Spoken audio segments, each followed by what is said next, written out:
Good day, good day, good day. We're back again. The startup and innovators on the Atlanta Discuss channel. I've said it and I'll continue to say we need to promote our own people that are doing extraordinary things, people that are doing great things all over the world. Africa, it's not just a continent of bad news. It's not a continent of 419ers, fraudulent people, drug dealers. There's a lot happening. You can see from my past guests, we've had people that were part of the internet generation in America when they started www.com. Professor Charles Obi, he was one of the core people that started it. We had Ambuema Bujhase, 7 patents and still counting. We have Amos, the maths guy, over 42 books on maths alone, from calculus to geometry. You know, just last week I spoke to I've forgotten his name again, the guy, the humanity guy, who is all over Africa, empowering people, teaching them how to barb. Right now, the last time I spoke to him, over 5,000 people have been trained how to barb. And those are what we're talking about. Today, I have a most extraordinary guest, someone that knows everything about import and export. Yes, we call him the export king. Anything you want to know about export, yes, I'm going to introduce him. He's my friend and brother. His name is Bamidele Ayemibo. Bamidele, welcome to Atlanta Discuss Channel, Startup and Innovators. Thank you for having me. Good evening. Yeah. Now, Bamidele is not a startup. He's been there for a while, but he's clearly an innovator. That's why he's here today. He doesn't even fall under the startup category at all, but he's clearly an innovator. Let me introduce him to you, and of course he will tell you his own story. And you know, it's going to be a bit different because there's a lot we want to hear from him on the export business. He just wrote there's a new book that just came out, so we're going to allow him to tell the story like most of our guests, you know.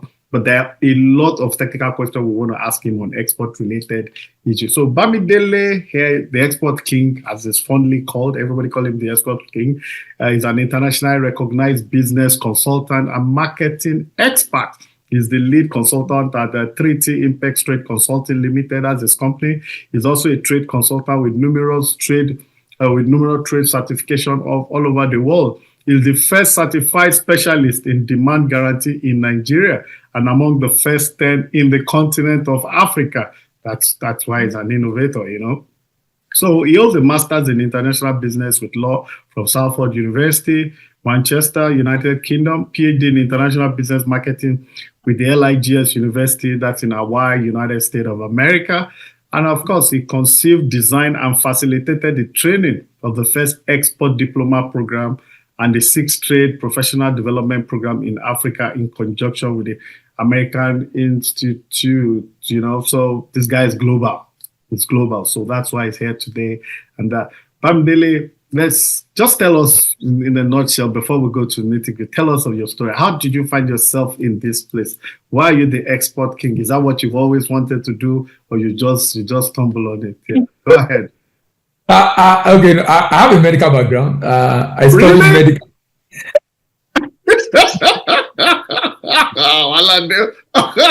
Tell me about. I really want to hear this. I've been from Lut. Are you serious? Lagos University Teaching Hospital. Yeah, go ahead. Okay, then let me tell you. I studied medical physiology. I didn't study medicine. Eventually I studied medical physiology, and I really love medical physiology. Oh, wow. I wanted to come back and do medicine. It wasn't working out, so I went into banking. So it was in banking that I found myself in international trade. And after some years in banking, I left. But before I left, I wrote all the certification program I could find in international trade, and practicing as a trade professional within the banking sector. But I realized most of the time when I was doing those certification program, I had to do self-study. So I started a tutorial as a banker on weekend for bankers that want to do those exams that I've done. And after some years of doing that, I eventually left banking in 2010.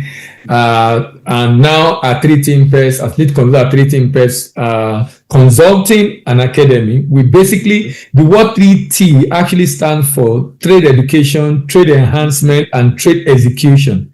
So 3T Impact is import export. So that's where we get the 3T Impact Consulting and 3T Impact Trade Academy. So we basically, as the name implies, trade education, basically driving trade education in Africa. We recently partnered with some other guys to set up an Institute of Export and International Trade in Nigeria.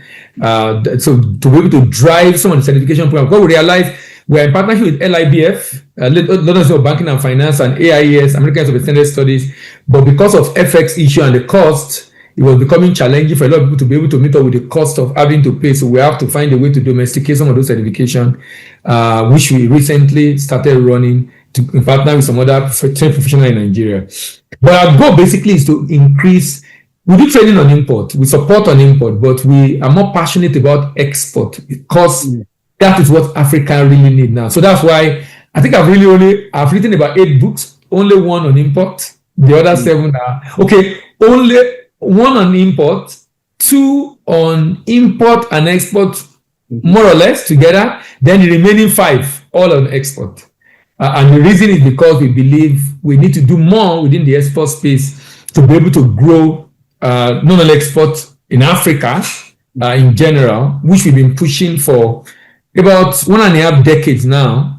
It's been a challenging journey, but it's also been an interesting journey. Interesting in the sense that we've seen the growth in trade in Africa, in Nigeria in particular, even though it's at a slow pace, but we're not where we used to be. But we can do a lot more, which is why I do a lot of writing also of articles, just to get the government to be able to see the opportunity within this space, which I believe is not that they are not seeing, they have alternative. So because there's an alternative way to make money, it's not making doing work to make money very attractive. So as a governor in Nigeria, even though with export I can create job and generate revenue, but I would rather sit down and wait for allocation to come end of the month, and I will pay salary, and I will build bridges, I will build infrastructure, and I don't really have to be intelligent to be able to create value within the economy of the state and make money for the state. I just collect what has been shared to me, and then I'm fine. And that's why people want to kill themselves in those positions. So the opportunity in the landscape is very huge. We're hoping that we'll be able to wake up to this reality very soon. But for now, we're here. Fantastic. Yeah, before I have about maybe 8-7 questions for you, and I'm sure you're on top of it. But before we go into that, you said you've written 8 books. Now I know you just wrote one. That's I'm really fascinated by that, the export product atlas, right? Atlas. Yeah. Can we talk about that? What is it about? Why did you have to write a book on the export product atlas? Okay, so we realized that. Is it that you have written so many books that we're not reading them? Then that's okay. Let me put in picture form. Maybe it'll be easier for us to. Because I know people like you that like reading and writing, you think people like us who don't read, we're indolent. So maybe if the words don't carry weight, maybe the picture will help, right? So the reason was Atlas is because maybe because you're in America, you probably read, but a number of business people I've met in Africa, in Nigeria, many people don't have the time. In fact, our capacity building programs, we have big manual we give people that they need to go through, but we still make the video available. And we realize a lot of people go for the video because they can listen on the go or watch on the go rather than sitting down to be able to do the reading. But the Atlas, the idea of Atlas is it's not a book as it were. It's like a reference document. So for example, I want to export cocoa. So, what is cocoa? What is it used for? What are the specifications for export? What documentation do I need? How do I calculate my pricing? What are the pitfalls that I need to avoid? What are the options available for me to get buyers? How do I get started?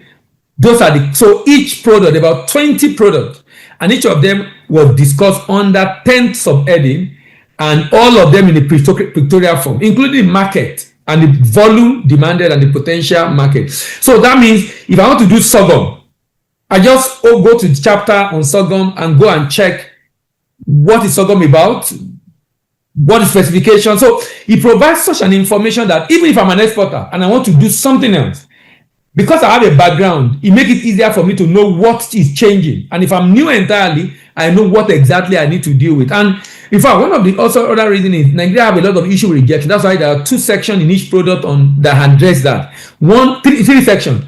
One on parameter, that's specification. Second, on packaging to ensure the good is in optimal position destination. And the third is on pitfalls and how to mitigate it. Just to be able to provide information in snippet so that at the end of the day, you can easily get the information and know what to do to be able to prevent those quality issues that the product is designed to. But in pictorial form, because we just need something that you can easily flip, pick up the information you have. So it's always on your desk. It's not something, it's not a book you read and say you are finished with. It's a reference material you need to go to again and again for because the specifications are the same, as in it doesn't change. The only thing that will change in the book is probably the market demand. That's all other things.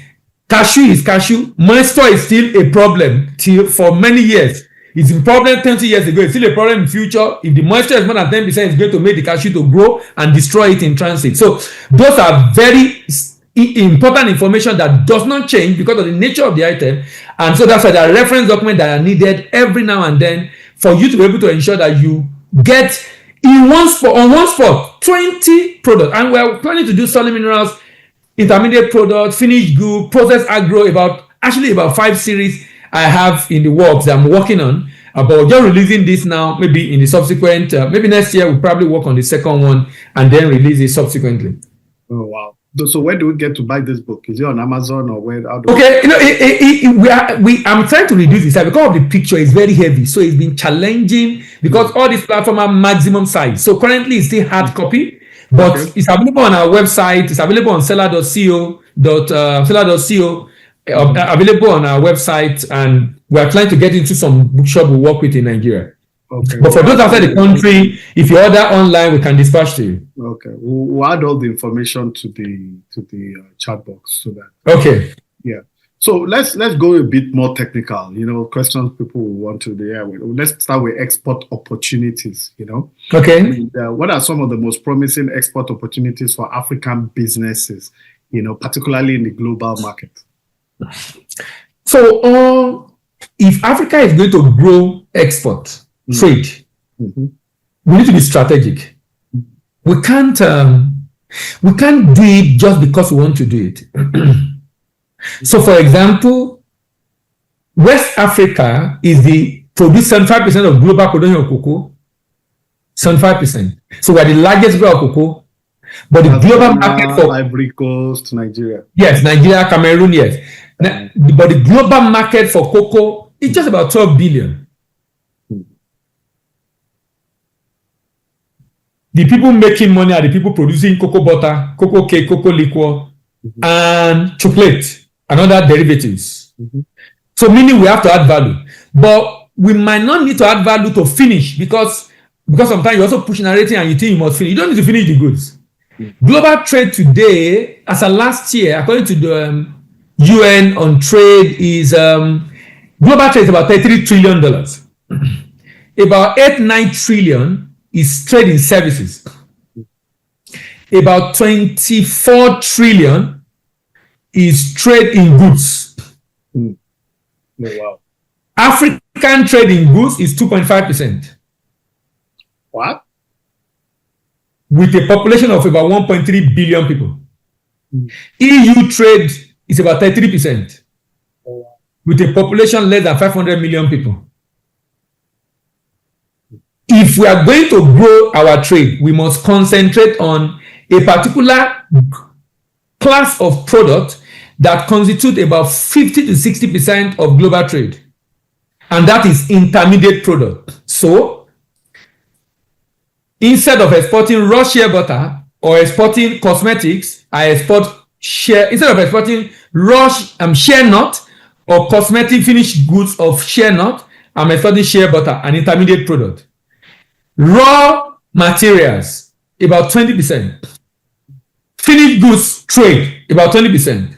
About 50 to 60% is intermediate product. So what that means is that I'm better off if I want to generate forex and I want to take a good share of the market. Since I'm the one producing raw material, instead of cocoa beans, do cocoa butter.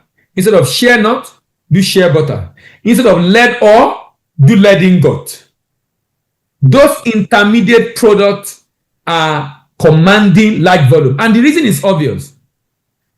many developed countries have concern about the effluent from the factory when you process raw material because of the impact on the environment. However, they don't want you to ship finished goods because you take away their jobs.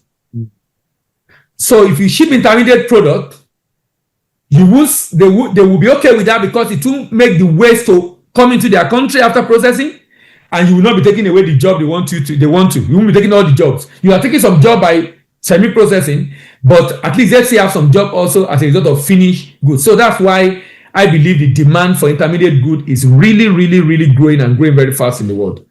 Oh, fantastic. So now let's go trade barriers now. What are some common trade barriers that African exporters face? How can they be overcome?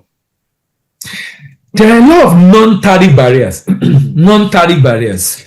Although Trump has come up with tariff barriers. Yeah, but we're talking barriers that are not tariff oriented now. They're not tariff, yes, I know. So non-tariff barriers. So, we are not as developed yet in Africa. So there are some things that the Europeans, particularly who are a major trader with Africa, are trying to have policies against, but which we should do. For example, you are saying that I must have organic certification. My farm is organic, but I don't have certification. I probably not use fertilizer. I don't even have money for fertilizer to grow. But I don't have money to be able to do the certification program to make you know that it's organic, even though it's organic. And because I'm not able to do that, then that becomes a challenge for me to enter your market. Sometimes you request for fair trade certification, which is not a bad idea to ensure that everybody in the value chain gets paid. Sometimes they even talk about that you must not do child labor. But we're in Africa where a parent gives birth to children for them to go with him to farm. Because these are opportunities to be able to create labor on his farm. But now there are policies that are saying, no, you can't do this. So because these are cultural issues we have that are now becoming a challenge in the world, which is affecting the way we're going about doing business or the way we're going about the trade, particularly on the commodity side. In fact, it's not just commodity now. With ESG is becoming a big deal, particularly sustainability issues. You are selling palm oil, they're asking palm kernel, the palm nut, the harmony tree were falling. I think a number of things that were not an issue before, which might be well intended. In fact, I was at a conference, Global Trade Review Conference in Victoria Island, Lagos. I think it was in April. And we were talking about the sustainability certification program for cocoa. And I was telling them that, look, as much as this is good, but it's going to affect them because the kind of barrier they are raising, we won't be able to meet it. Unless people that are just planting cocoa. But the one we are planted, that will planted, we will be able to meet it. Now, if we can't meet it, that means we can't supply you. If we can't supply you, then your factory also will be in trouble. So you have to find a balance, a delicate balance between the sustainability drive and ensuring you do not hinder the growth of your economy and unemployment, creating unemployment because of the policy around sustainability. Okay, wow, fantastic. So let's talk about the export procedures now. So can you walk us through the key steps involved in exporting goods from Africa to other parts of the world? Just procedures. Okay, so this is not just from Africa. Generally, this happens in any country. The first is preparation. Preparation speaks to export readiness. Preparation speaks to export readiness. So let me define export readiness. Okay. It's a multifaceted concept that involves the ability of a company to successfully enter the export market, sustainably compete in that market, and significantly grow its market share until it becomes established in that market. And that needs to be done at the point of preparation. Preparation, export readiness. Now, why is preparation very necessary? Preparation is necessary because it helps a business to be able to plug all the loopholes. Or it's like something might happen in future. before it happens, let me be ready. Because if I don't get ready and it happens, it becomes a challenge for me. So why don't I get ready now? Why don't I ask questions about my payment, about my quality, about my packaging, about my pricing? All these things need to be dealt with at the point of preparation now. When I talk to an exporter and say, okay, I want to go into export. And I say, what's your challenge? They say, my challenge is getting buyer. And I will respond, your challenge is not getting buyer. Your challenge is getting ready for the business. Because when you get ready and you've done what you need to do to be ready, you will know what to do to get buyer. Because buyers are available. In fact, some of them will come naturally. Yes. No, because now you will begin, that which is the whole idea about knowledge. You begin to see what you were not seeing before. You begin to see opportunity you were not seeing before. You begin to see how to go about it. So, if you are well prepared, you will know exactly what to do to promote. Because immediately after preparation is complete, promotion can start. The goal of promotion is to get a purchase order and negotiate pricing. That's the goal of promotion. To negotiate pricing and get a purchase order signed. When I've signed the purchase order, negotiate pricing, after promotion, the next is for me to procure or produce.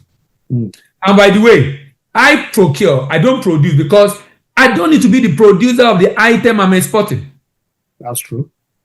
I can just be a trader. So I'm a trader who buy and sell from manufacturer of those products. So I can procure or produce if I'm the manufacturer. When I procure, the next is packaging. If you are shipping into any country, they have labeling requirement, they have packaging requirement. It's important you understand the packaging requirement and labeling requirement. Some country, if you are shipping to Canada, for example, you have to include French. If you really want to penetrate that market, else you probably just stay among the English-speaking community. If you are going to America and food product, you need FDA. So depending on the country you are going, there are different requirements in those countries. So it's important you understand the requirement for each of the market you are trying to go into. All that can be put together in packaging. After packaging, the good is ready for shipment. So I can do my pre-export documentation. It varies from country to country. In Nigeria, you need an export certificate or export license. You will fill an application form applying to the government you want to export. It's called NXP form, Nigeria Export Proceed form. You attach a pro forma invoice to it and other permit as may be required. When you are exporting, for many countries, including Nigeria, you don't pay export duty.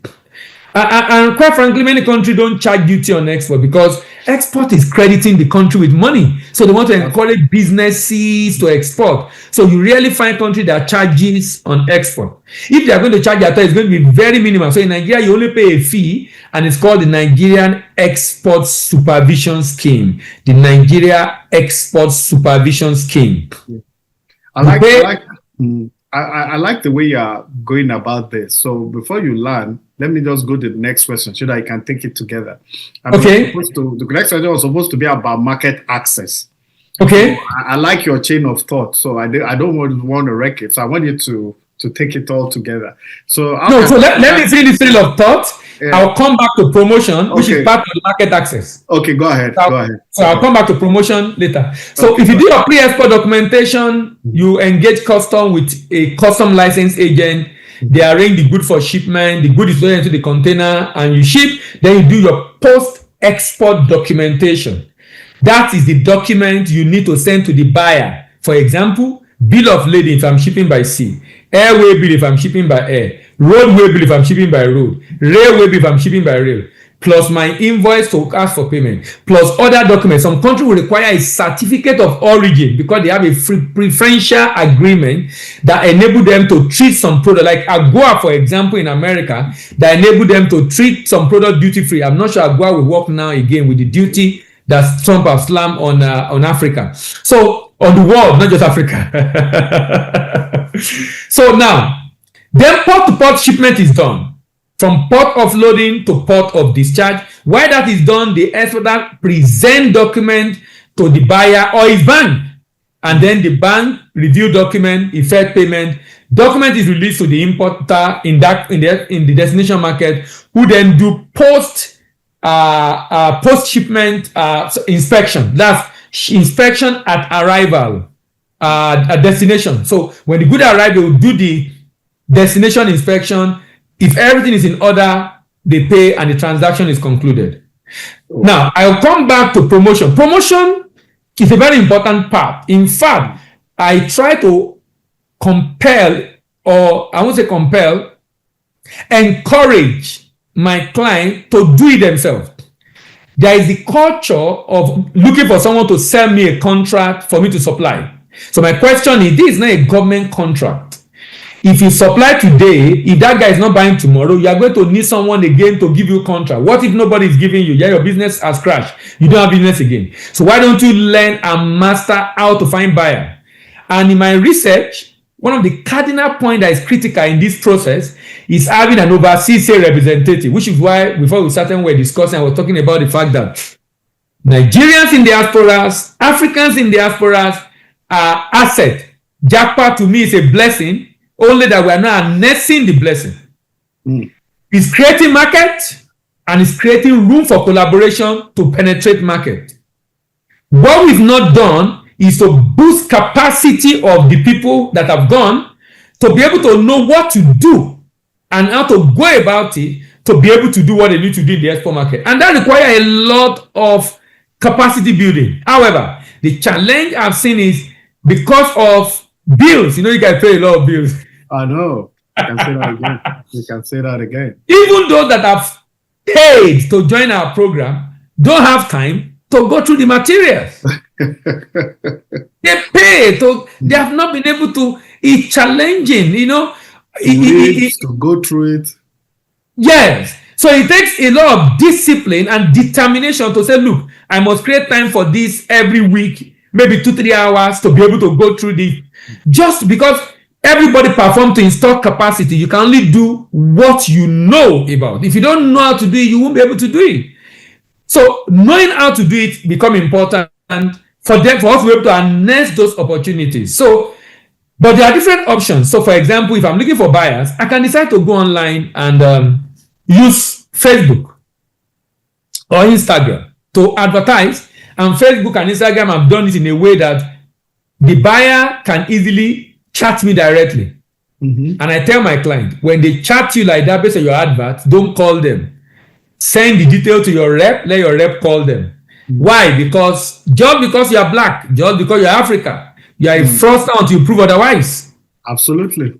So they will not respond to your message if you start chatting them. But if someone in their country reach out, the conversation can be heard. And we will know if you can go ahead or not. But if you are chatting from here or calling from here, you will even have conversation because they're already suspicious of you because of where you are chatting them from. But the fact is that with those platforms, you can get that. You can decide to go and buy data. I can buy data of people importing a particular product in America and get my rep in America to reach out to all of them.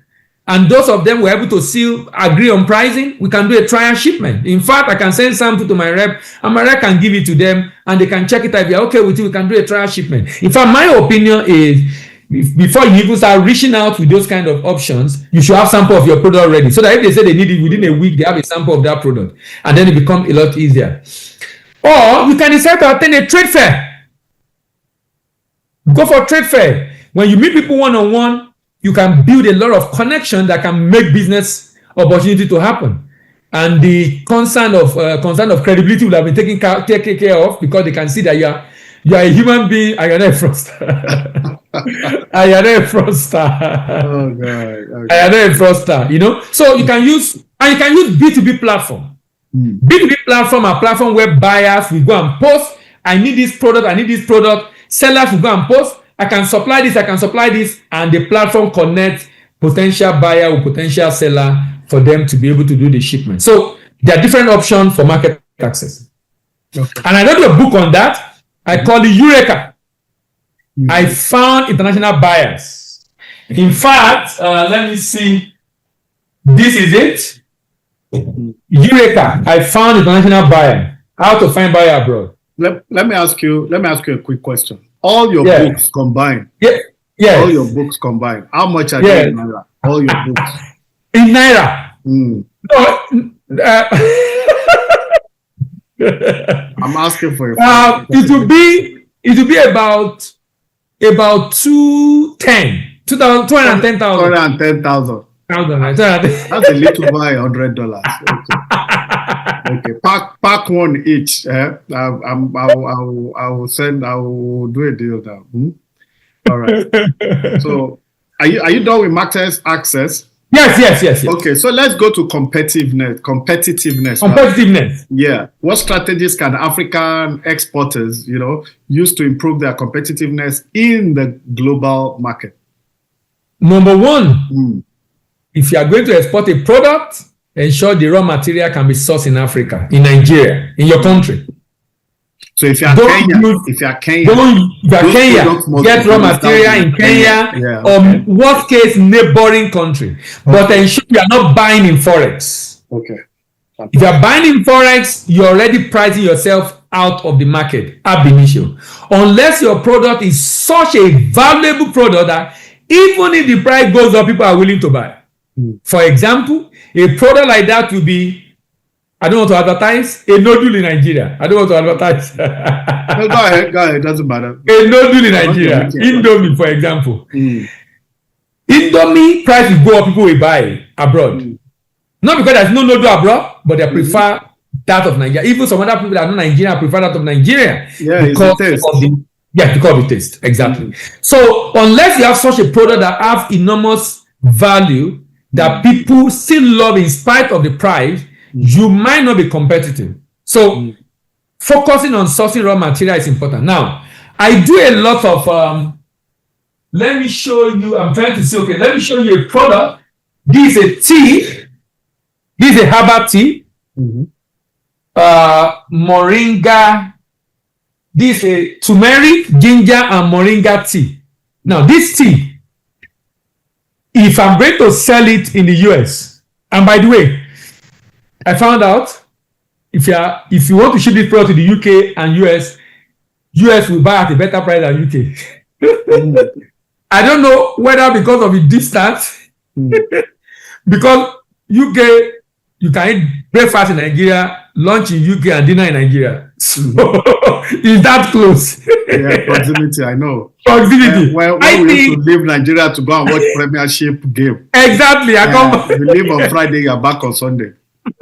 So the idea is, the fact is that because of that, I think maybe that's the reason. So if this thing costs, if you are shipping this to the UK, for example, if it costs £3 in the UK, you must be able to ship it from Nigeria at £1.50. So that means if I go to check Tesco or Sainsbury, or in America I check Walmart, if the price is $5, I must be able to ship profitably at half the price. That means at half the price, if I export and that's my sales price, I'll be profitable. If I can be profitable, then most likely the product will be competitive.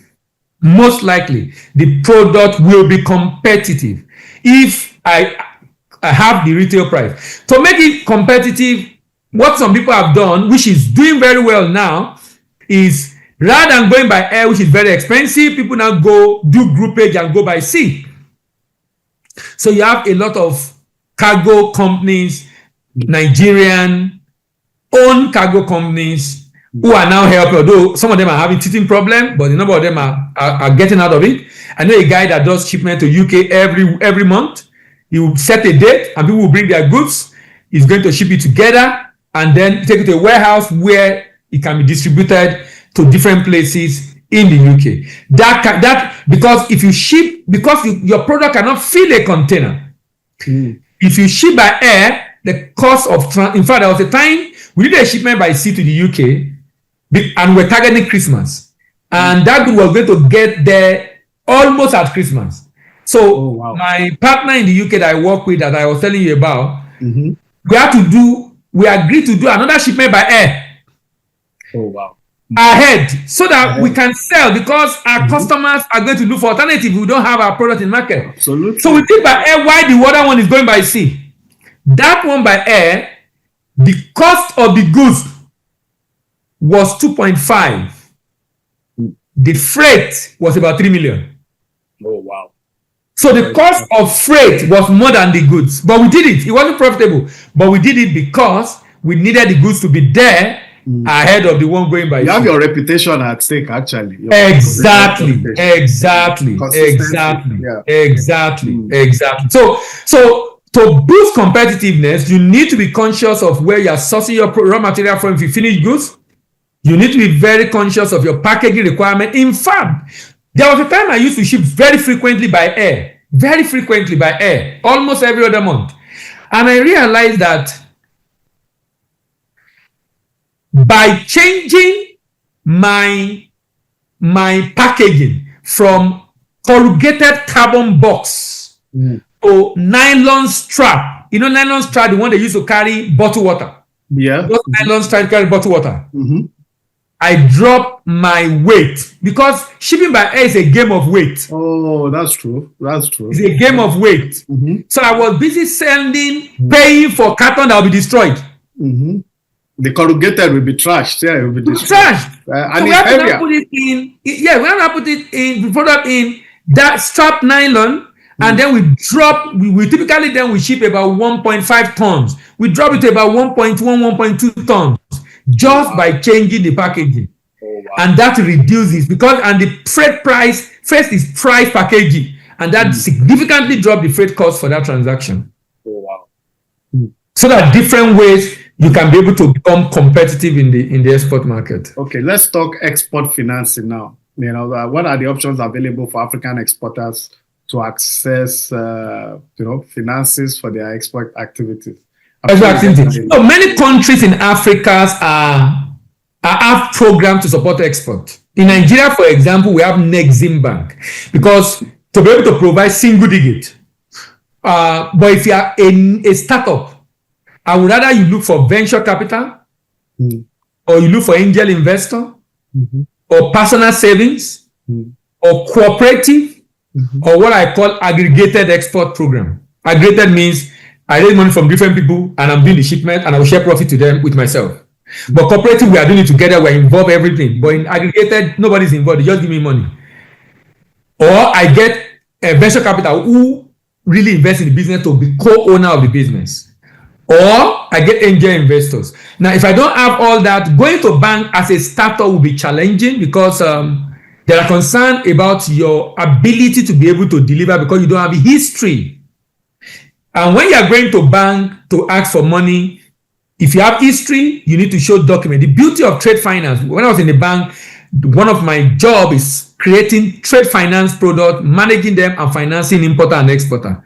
And one of the very important things we look out for is your document.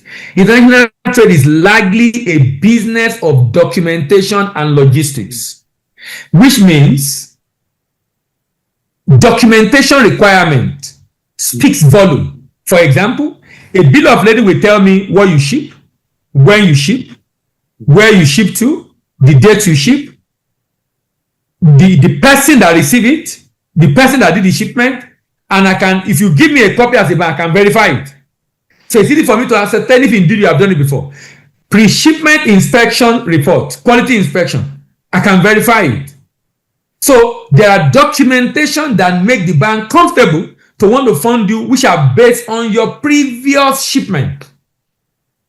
That is in addition with the fact that you have confirmed you have done it before and they are making funds available for you. But for you to get a single digit, it's better you work with what is called export credit agencies. You have the Afrexim Bank, African Export-Import Bank. You have the Nexim Bank, Nigeria Export-Import Bank, and you have equivalent of such export credit agency across different countries on the African continent. Those are different options available for you to be able to raise financing. And a number of banks are becoming interested because, they don't have a choice. They need to generate forex to be able to fund their import customer. So they now are getting more bullish as far as export is concerned.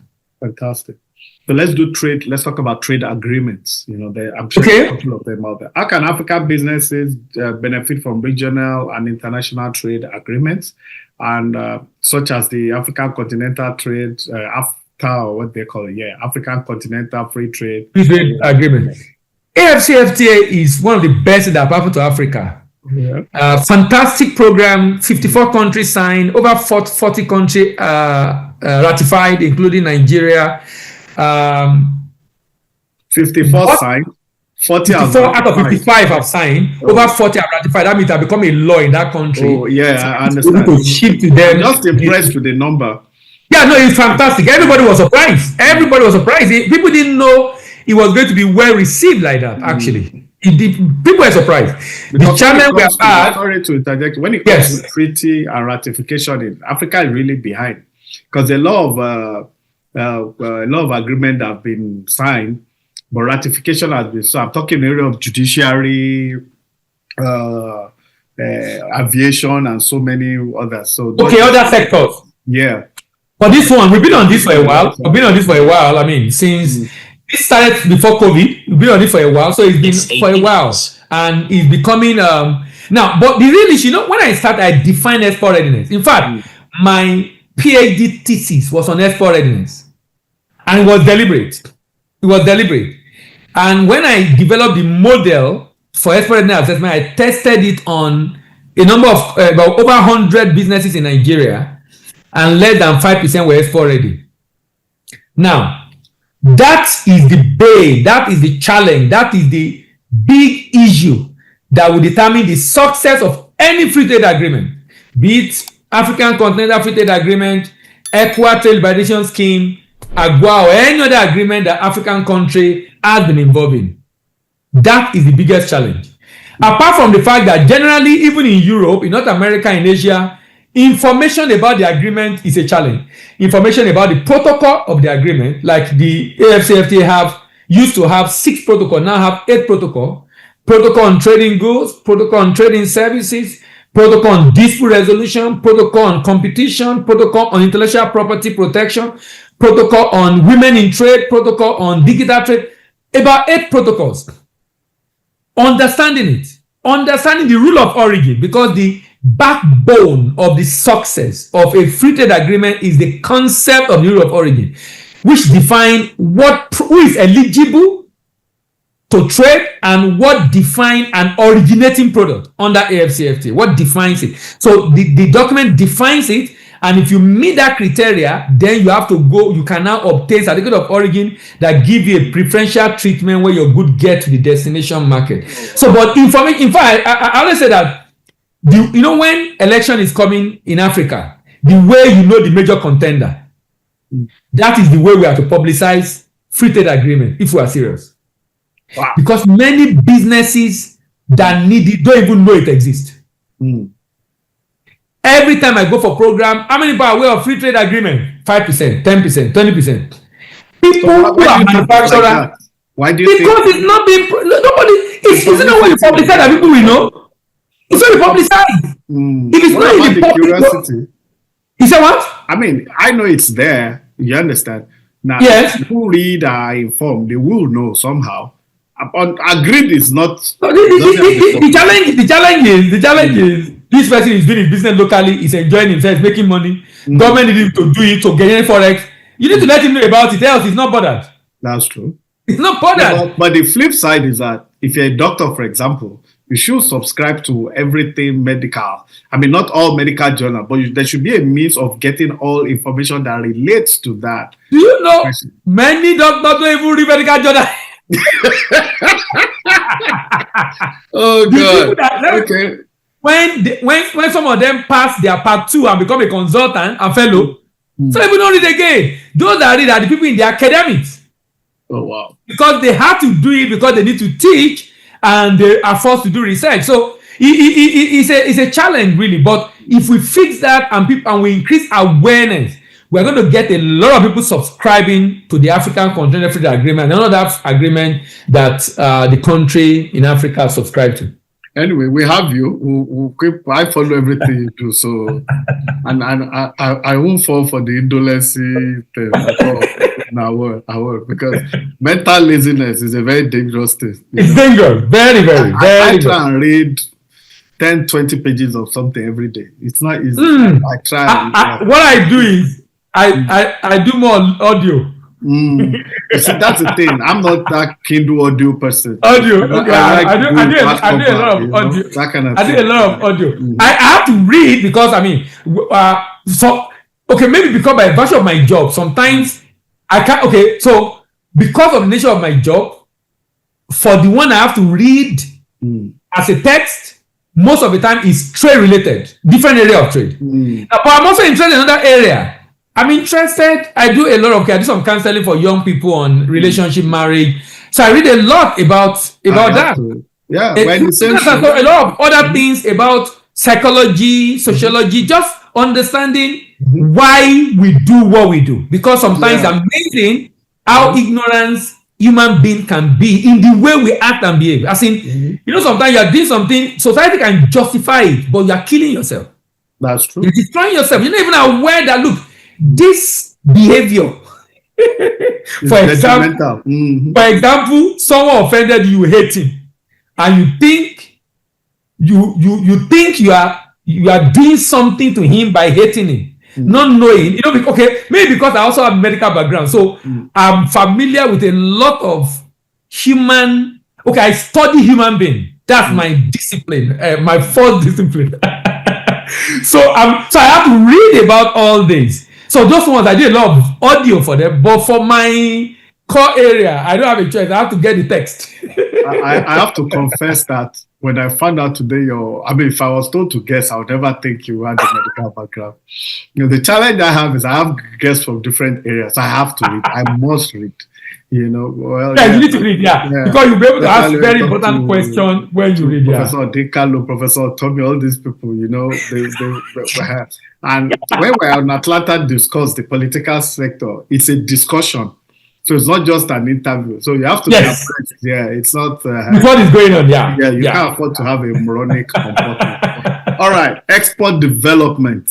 What role can institutions like Lagos Chambers of Commerce play in supporting export development in Africa?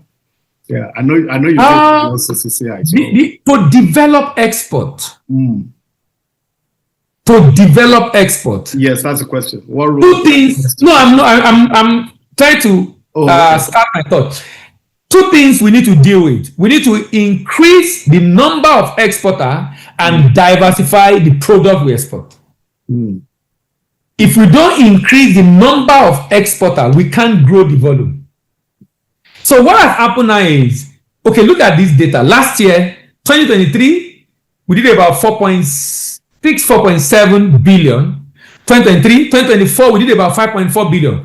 We had about 20% increase, 20% increase in the non-oil export of Nigeria.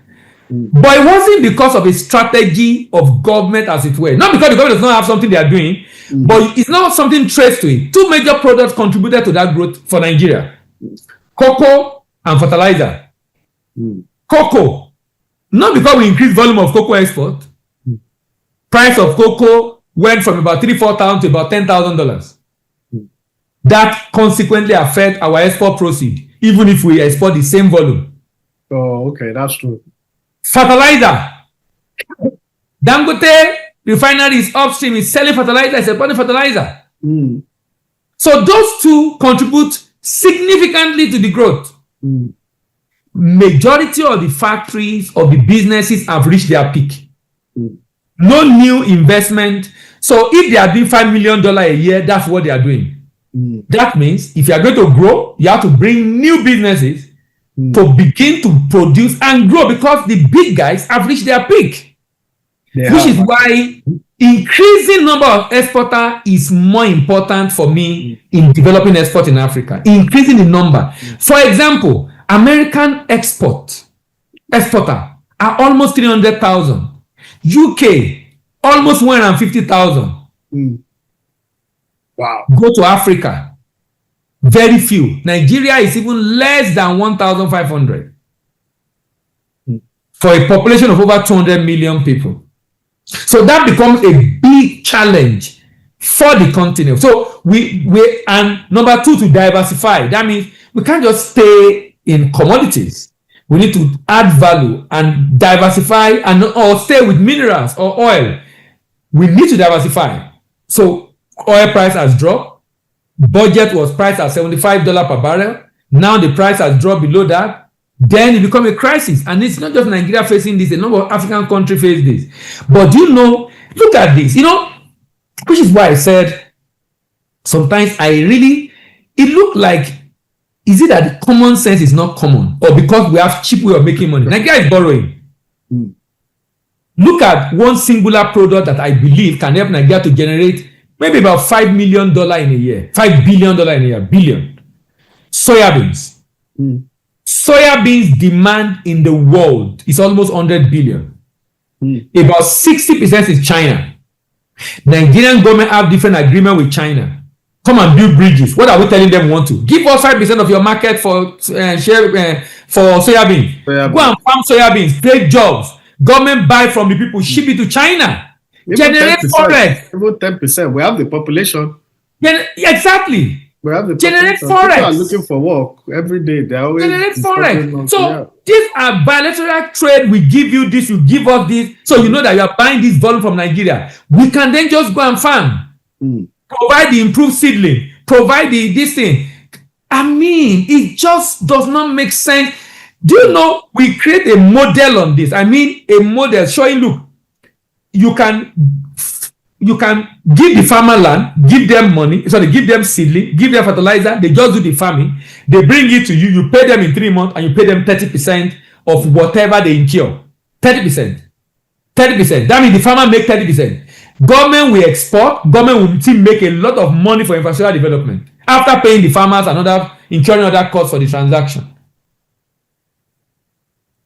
But we're not interested, so we are still making money from other sources. So my final question, we're going to look about future trends, because I'm sure for anybody watching, they're like, okay, there's some people that are going to be new, they're just showing interest. Some are halfway there, some have been hesitant, some have even heard most of these things before. They don't know how to take the bull by the horn. But some are deeply in it, even those that just want to start, they were like, okay, if we're not doing the other things, what are the future trends? What should we watch out for? And I'm sure your response will apply to almost all sectors, even for people, as long as you're an exporter, you will learn from the response. So future trend, basically, what are some emerging trends and opportunities in global trade that African exporters, right, should be aware of, and how can they prepare to take full advantage of them? Africa missed the opportunity for manufacturing, to be a product manufacturer. So we have not done well in trading goods, but there's an emerging area that has grown. Trading services before COVID was just about 4-5 trillion. Trading services today is about 9 trillion. Within the same period, trading goods have only grown from about 18 trillion to about 24 trillion. But trading services have almost doubled. And trading services require less infrastructure. Trading services require less funding. Trading services can engage the energy of African youth. And it has 12 broad areas, from tourism to transport to technology to financial services to business support services, different area of services that we must look at if we are going to be able to have a good share of global trade going forward. That is growing, that is emerging, that is a good opportunity for us. In the course of the conversation, I mentioned focusing on intermediate goods. Don't be too eager to do finished goods. Focus on intermediate. The trend is shifting towards intermediate because many countries they don't want to, developed countries don't want the raw material in their country again. They want intermediate because of the environment. So you want to probably consider focusing on intermediate goods.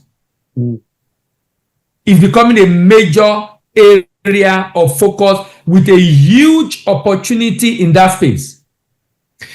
And because of the emerging trend in sustainability, focusing on products that support sustainability, recycle plastic, recycle tire, recycle this, recycle that, recycle. The volume is growing. A lot of things before that we throw away, that we waste, are no longer waste. In fact, a country where knowledge is given the adequate attention it deserves, nothing is wasted. Everything can be reused. it can be recycled. There's always something to do with it.